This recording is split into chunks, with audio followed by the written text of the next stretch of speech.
joining us. We're going to go over the New York retainer for sellers.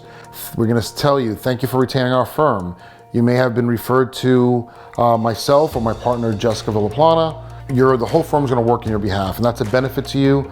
If one attorney's out, one attorney's on vacation, at least you have another attorney that's going to make sure they can work on your matters. We're only going to be retained for what we agreed to. It's typically just transactional real estate, buying or selling of a home, in this case, selling your home. Be careful for what we agreed to in your contract.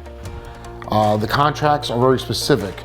If you have this family heirloom that you do not want to provide to the purchaser, if it's not in the contract and you're excluding it, that may be going to that purchaser. It doesn't necessarily matter what was on the multiple listing service or what you told your agent. So please make sure the specifics of your deal match the offer you accepted. Make sure the price is right, the amount you're getting when this is all over is correct, what property you're leaving to your client, or what you're excluding for that matter. Make sure the dates work for you as well. Sometimes you may need what's called a post-possession, and we'll go over that as well. And that's typically when a seller is going to stay in the house for a set period of time.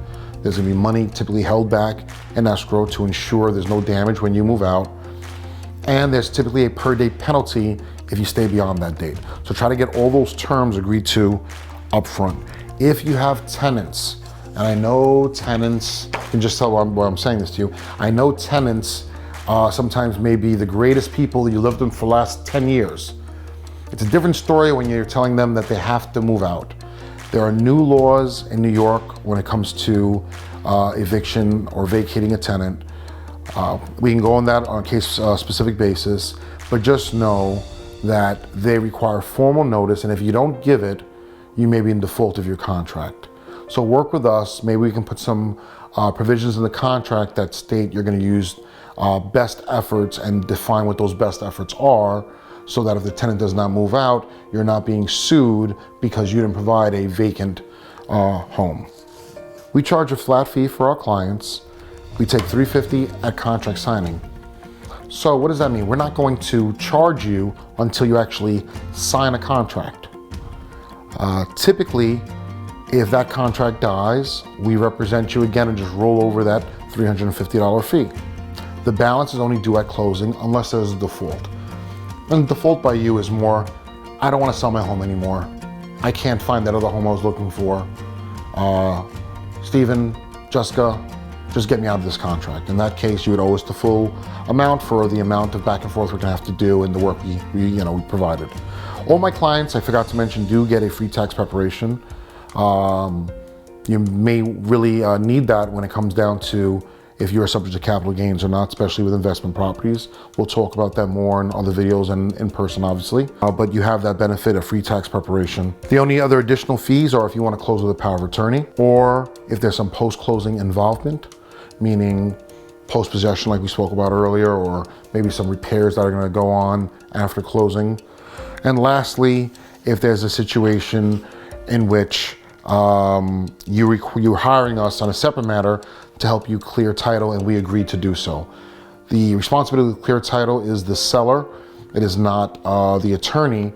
We let you know what has to be fixed. We can help you point you in the right direction of what to get done.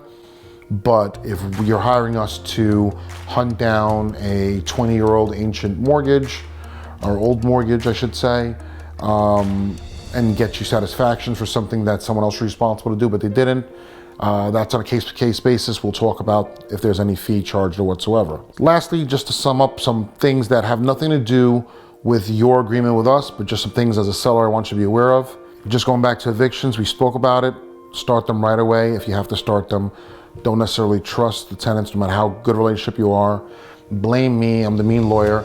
Say, oh, my lawyer or the purchaser's lawyer required us to give you a formal notice. I'll be happy to let your tenants know that we required it, not you, we're the mean people. We'll let you know if there's any title issues. Please work on them as soon as possible.